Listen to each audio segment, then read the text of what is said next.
bakit po ang mga pangalan? Nahihirang itinalaga sa katungkulang bilang ay tayong team na nanunumpa.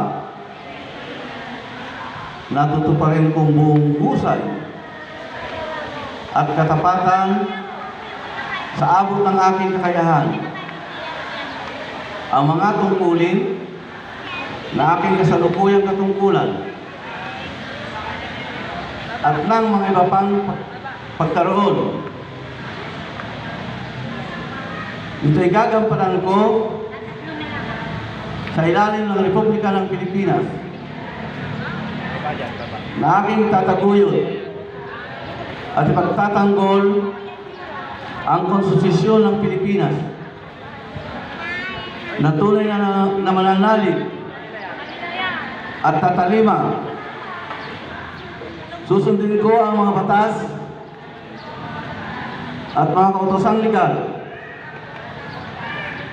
at ng mga direktong pinaiiral ng mga sadyang tinakdang pananagutan.